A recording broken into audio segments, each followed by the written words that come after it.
M doctor प्रभात और मैं आ रहा हूँ बायोलॉजी की सीरीज ऑफ लेक्चर्स लेके सिर्फ आपके लिए। So today we are going to learn about the protozoa. Protozoa हमने पिछली क्लास में जब बेसिस ऑफ क्लासिफिकेशन कर रहे थे उस टाइम देखा था it's a member of protista.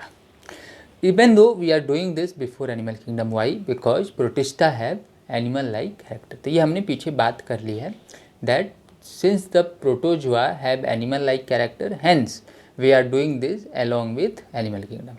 Otherwise it's not a part of animal kingdom, it's a part of protista. So let's start. Kingdom, already you have told me, kingdom is protista. ठीक है.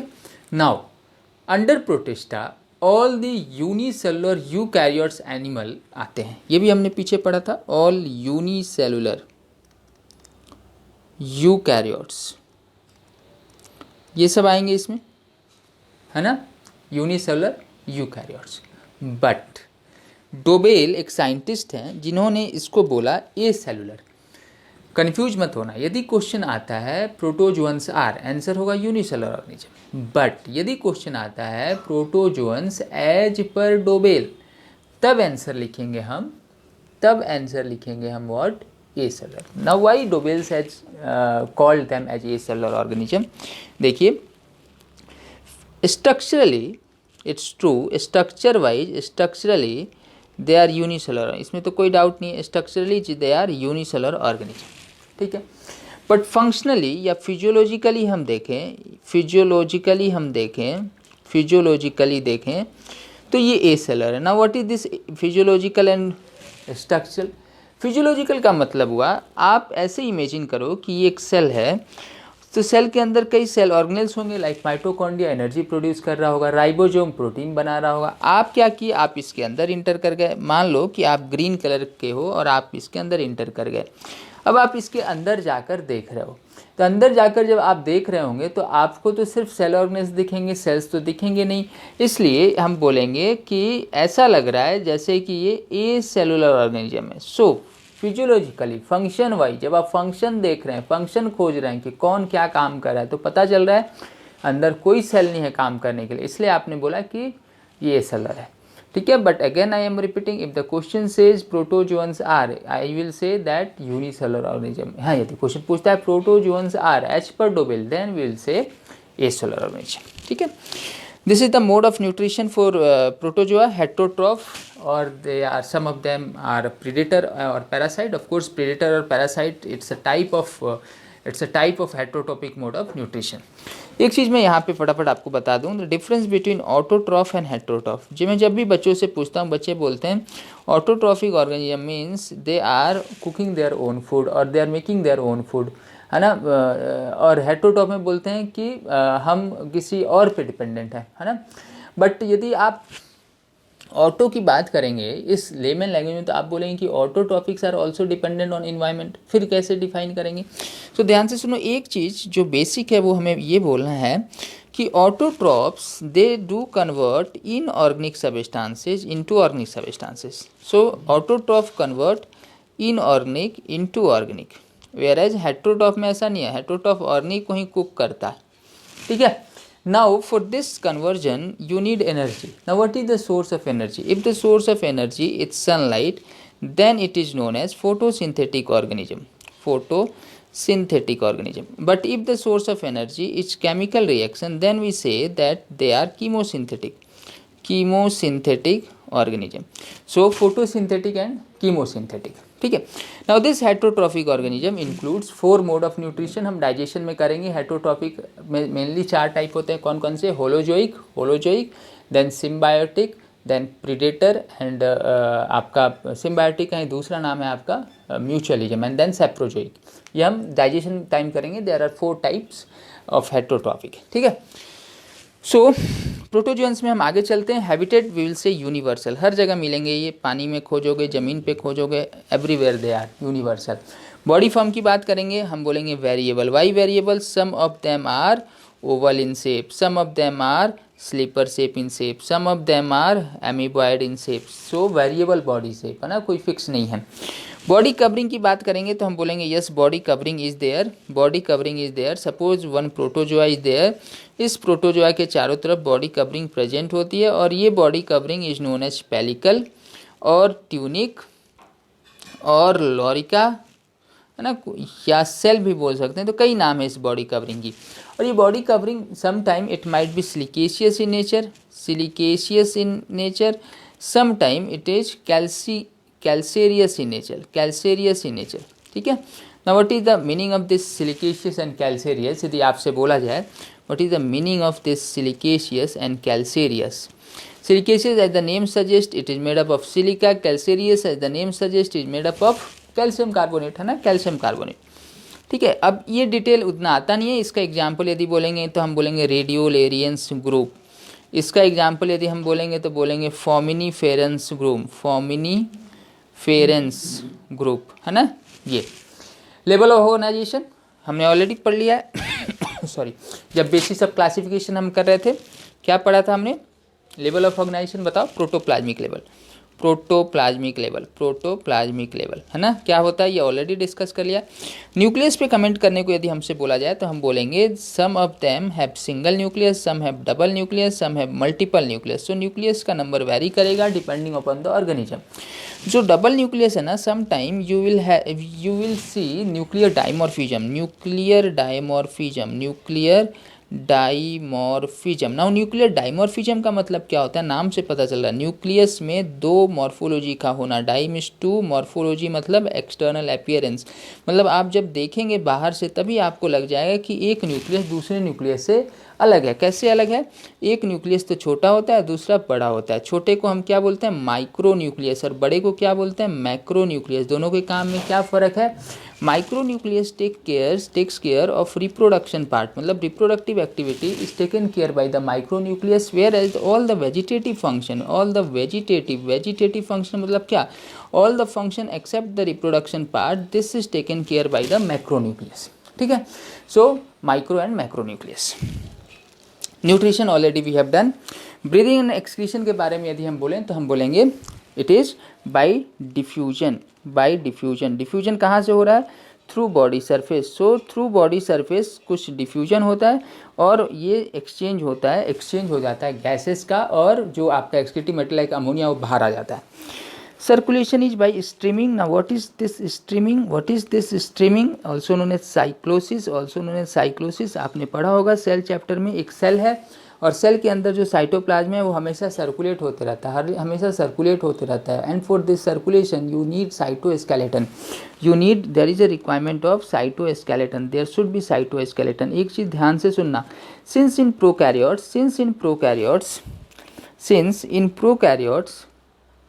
इन prokaryotes cytoskeletons are absent, prokaryotes cytoskeleton absent, so cyclosis is also absent, cyclosis is also absent।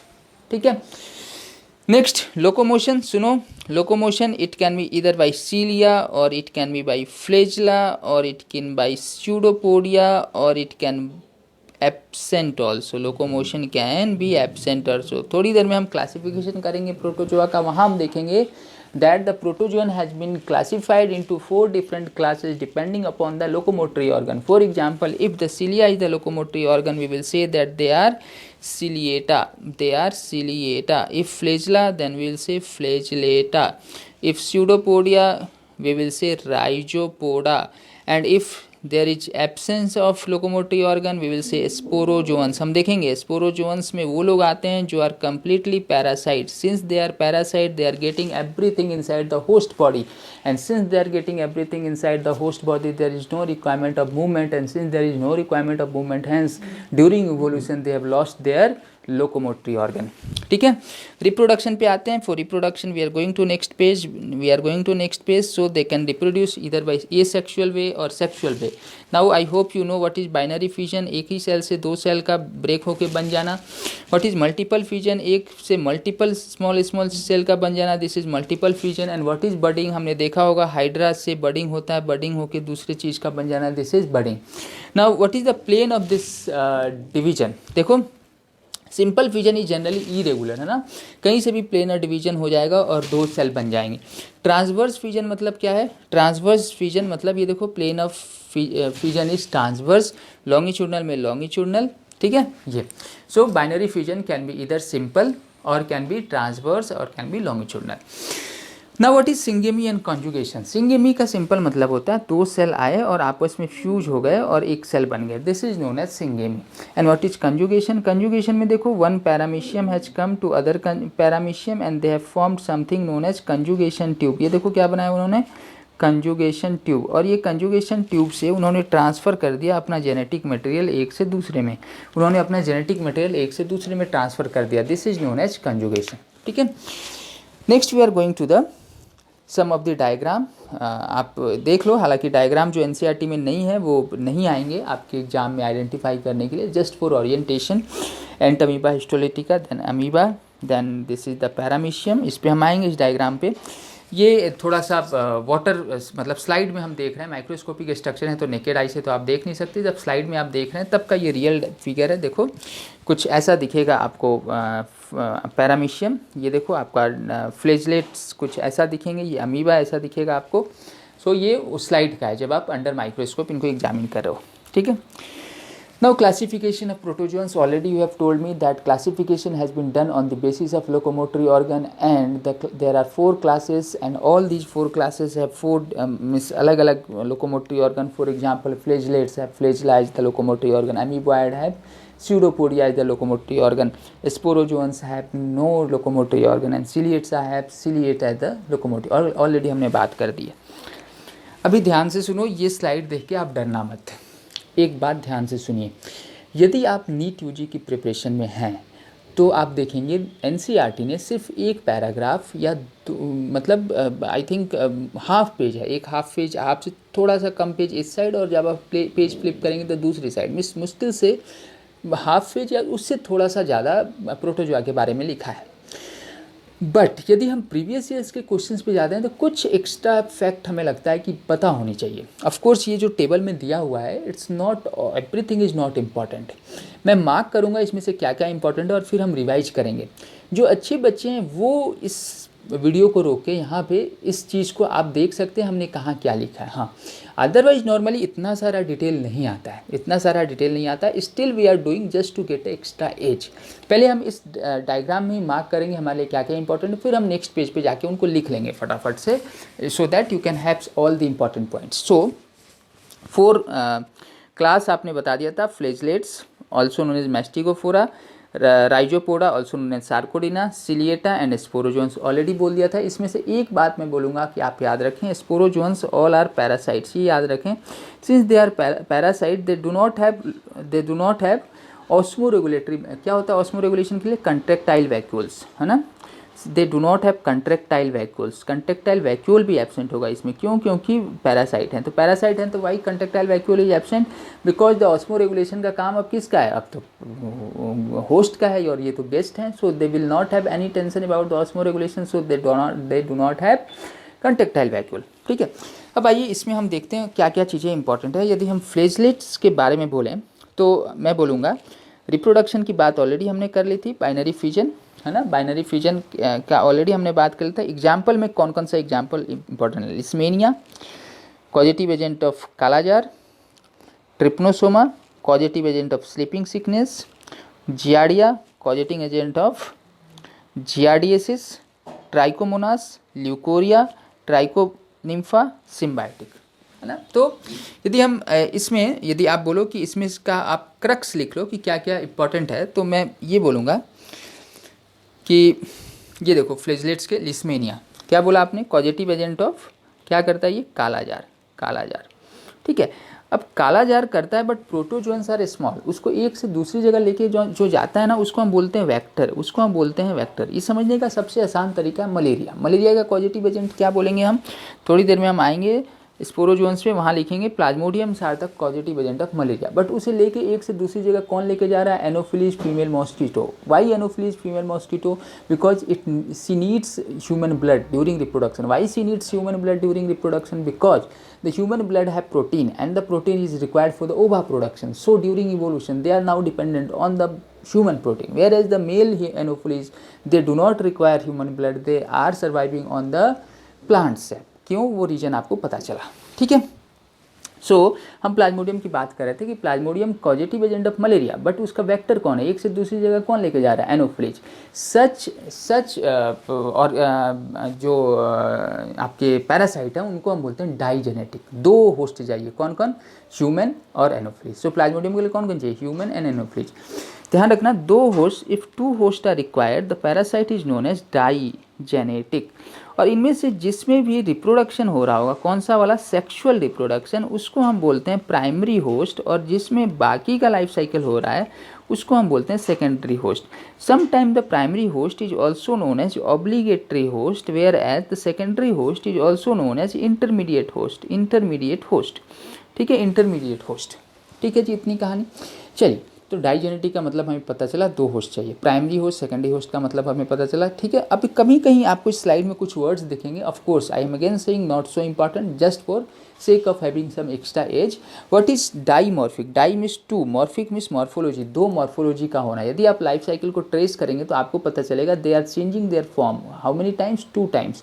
वैसे ही आपको मिलेगा polymorphic means they have multiple forms, morphological form. If you will trace their life cycle you will find that they have multiple morphological form, ठीक है। आइए, तो हम इसका तो क्रक्स लिखने की कोशिश कर रहे थे। Let's start. पहले हम देख रहे हैं, सबसे पहले हमने अभी तक सिर्फ देखा हुआ है फ्लेजलेट्स के बारे में। तो लिस्मीनिया के बारे में हमने देखा था, it's a causative agent of kala-azar and what is the vector of leishmania. यदि आपने वहाँ ध्यान दिया होगा, हमने बोला नहीं था but you can remember it, it's a sand fly, vector is sand fly. So sand fly, and what is the scientific name of sand fly, phlebotomus argentipes. So phlebotomus argentipes, argentipes, ठीक है। बस दो बातें आप याद रख पाएँ तो ठीक है। इट्स डाइमॉर्फिक, इट्स डाइजेनेटिक, क्योंकि दो होस्ट चाहिए, है ना। क्या क्या होता है, यदि symptoms not important at this level, it causes splenomegaly, spleen का साइज बड़ा हो जाता है, हेपेटोमेगली, लीवर का साइज बड़ा हो जाता है, ठीक है। वैसे ट्रिप्नोसोमा गैमियंस यदि आपसे पूछें तो हम बोलेंगे it's a causative agent of what, it's a causative agent of sleeping sickness, ना, sleeping sickness, it's a causative agent of sleeping sickness. इसका वेक्टर कौन है, यदि आपसे पूछें हम वेक्टर कौन है इसका, तो हम क्या बोलेंगे, वेक्टर इज सेट्सी फ्लाई, है ना, tsetse fly, tsetse fly. And what is the scientific name of tsetse fly, glossina palpalis, glossina palpalis, है ना, ग्लोसिना पैल्पेलिस, ठीक है। Then we have trypanosoma cruzi. Trypanosoma cruzi से क्या होता है, चगाज डिजीज, है ना। Trypanosoma cruzi causes chagas disease, so causative agent of chagas disease. And इसका वेक्टर कौन है, यदि इसका वेक्टर आपसे पूछा जाए तो हम क्या बोलेंगे, ट्राई एटमॉयड बग, ट्राई एटमॉयड बग, है ना। और इसका scientific name it's not important eight this level, तो हम छोड़ सकते हैं। ट्राइकोमोनास वेजिनलिस हमने बोला था कि ल्यूकोरिया करता है, white discharge from the vagina, so leucorrhoea, white discharge from the vagina. And इसका वेक्टर कौन है, तो ये वेक्टर नहीं है, सेक्सुअल इंटरकोर्स से फैलता है, it's an example of STD, it's an example of STD. Lophomonas and Trichonympha, it's an important example of symbiotic association. Symbiotic association with whom? With whom? Symbiotic association with the gut of termite. In the gut of termite. मतलब क्या है? मतलब क्या है? देखो termite की गट में, termite मान लो ये टर्माइट है, टर्माइट की गट में ये दोनों बैठे हैं और टर्माइट जो भी खाना खा रहा है, मान लो ग्लूकोज खा रहा है ना, ग्लूकोज नहीं, ये वुड खाता है of course, which is a polymer of glucose, cellulose. तो ये दोनों लोग सेलुलेज प्रोड्यूस करते हैं। एक चीज ध्यान रखना, the production of cellulase can not be done by the eukaryotic organism, और I think not eukaryotic, can not be done by multicellular organism, है ना। यूनिसेलुलर ऑर्गेनिज्म ही सेलुलेज बना सकते हैं। तो ये दोनों सेलुलेज बना सकते हैं और ये इधर बैठे हुए हैं, यानी सपोज कर लो मैं इसे येलो कलर से लिख दूं, लुफोमोनास एंड ट्राइकोमोनास, ये दोनों यहाँ बैठे हैं and they will form cellulase, and this cellulase will convert the cellulose into glucose, and this glucose will be then shared by termite and as well as Lophomonas and Trichonympha. ठीक है, लोकोमोनास and Trichonympha, ठीक है। सो termite and लोकोमोनास and Trichonympha ये दोनों लोग आपस में share कर रहे हैं क्या, glucose. So both are getting benefit, ये दोनों भी को भी बेनिफिट मिल रहा है, टर्माइट को भी मिल रहा है। So this is the example of symbiotic association. So flagellates के बाद हम नेक्स्ट पे आते हैं अमीबॉइड और राइजोपोडा ग्रुप। इसमें देखो क्या क्या इस चार्ट में हमने पीछे देखा था और इसमें से क्या क्या इंपॉर्टेंट है। अमीबा के बारे में पहली बात कि इट हैज स्यूडोपोडिया, पहली बात आप याद रखते हैं। Pelomyxa is the largest multinucleated amoeba. Entamoeba histolytica, this is the most important out of all. Dimorphic का मतलब हमने समझ लिया है, बट मोनोजेनेटिक है ना, सिंगल होस्ट है, सिर्फ ह्यूमन। मोड ऑफ ट्रांसमिशन हम देखेंगे इसमें फीको ओरल रूट, मतलब contaminated food and water, so it is monogenetic, single host. Gingivalis is pyorrhoea, not so important. तो बस इतना ही क्रक्स यदि आप याद रखें, इतना ही समरी याद रखें तो आई थिंक नीट यूजी के लिए it's sufficient. So amoeba proteus, I will say for this, I will write the important point that is the simplest organism. Ant amoeba histolytica, I will say, Ant amoeba histolytica, I will say that it's a causative agent of dysentery. Which dysentery? Amoebic dysentery, है ना, amoebic dysentery. It's a causative agent of amoebic dysentery. एक चीज जो हम इसमें याद रखेंगे, mode of transmission is faeco oral route, मतलब फीको ओरल रूट मतलब कंटामिनेटेड वाटर एंड फूड। और जो इसका इन्फेक्टिव स्टेज है, मतलब कौन सा वो स्टेज जो कि बॉडी में जाए तो इन्फेक्शन होगा, हम बोलेंगे tetranucleated stage with 2 glycogen body. मतलब there is a huge life cycle of entamoeba histolytica. Class 12 में हम थोड़ा सा इसका देखेंगे ह्यूमन हेल्थ एंड डिजीज में। उस लाइफ साइकिल में एक स्टेज आता है where it has 4 nucleus. If that stage is getting somehow it is managing to enter into the body, then that tetranucleated stage will form 8 amoeboid type of this Ant amoeba histolytica. Then trophozoites will be formed. Trophozoites are the adult form of the Ant amoeba histolytica, and then the person will suffer from the dysentery. Now what is the difference between dysentery and diarrhea? यहाँ पे word हम dysentery use कर रहे हैं. What is the difference between dysentery and diarrhea? Dysentery includes diarrhea or the stool plus blood or mucus. Means blood or mucus का stool में आना. This is sorry. This is known as dysentery. Now radiolarians and foaminiferans के बारे में एक एक line हमने बोला था कि radiolarians are the example in which the silica covering is there, whereas foaminiferans is an example where the calcium carbonate का covering is there, है ना, outer part सेल के बाहर की कवरिंग की हम बात कर रहे हैं, ठीक है। Next we have sporozoans. Sporozoans के लिए इंपॉर्टेंट पॉइंट यदि आप बोले मुझे कि आप इस टेबल में दिखाओ तो मैं बोलूँगा स्पोरोजोन्स में आपको एक तो ये बात याद रखना, contractile vacuole absent because they are completely parasite. Plasmodium causes malaria, already हमने बात कर लिया, फीमेल एनोफिलिस कैरी करती है। बेबेशिया के बारे में हम बोलेंगे, it's a RBC parasite, RBC के अंदर रहता है, इसलिए आरबीसी को ब्रेक करता है, और आरबीसी जब ब्रेक होगा तो यूरिन कैसा हो जाएगा, रेड यूरिन आएगा। सो कैटल के रेड यूरिन को देख के इसको नाम बोला रेड वाटर फीवर, और सबसे पहले टेक्सास में ये डिस्कवर हुआ था, तो टेक्सास कैटल फीवर, ठीक है। मोनोसिस्टिस हम सिर्फ याद रखो कि सेमिनल वेसिकल में अर्थों में होता है, detail is not required, Nosema not important, छोड़ दीजिए।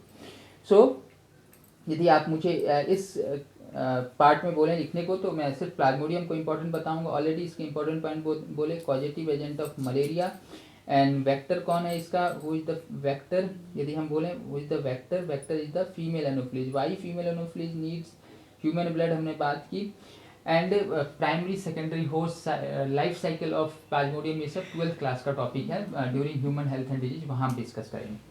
बेबिशिया के बारे में हमने ऑलरेडी बोल दिया, ये आरबीसी का होस्ट है और आरबीसी को ब्रेक करता है, उससे रेड कलर का पानी आता है, तो हम बोलते हैं रेड वाटर फीवर, और ये कैटल को इन्फेक्ट करता है। और पहली बार जो है पहली बार ये टेक्सास में मिला था, तो इसको हमने क्या बोल दिया था, टेक्सास कैटल फीवर, है ना।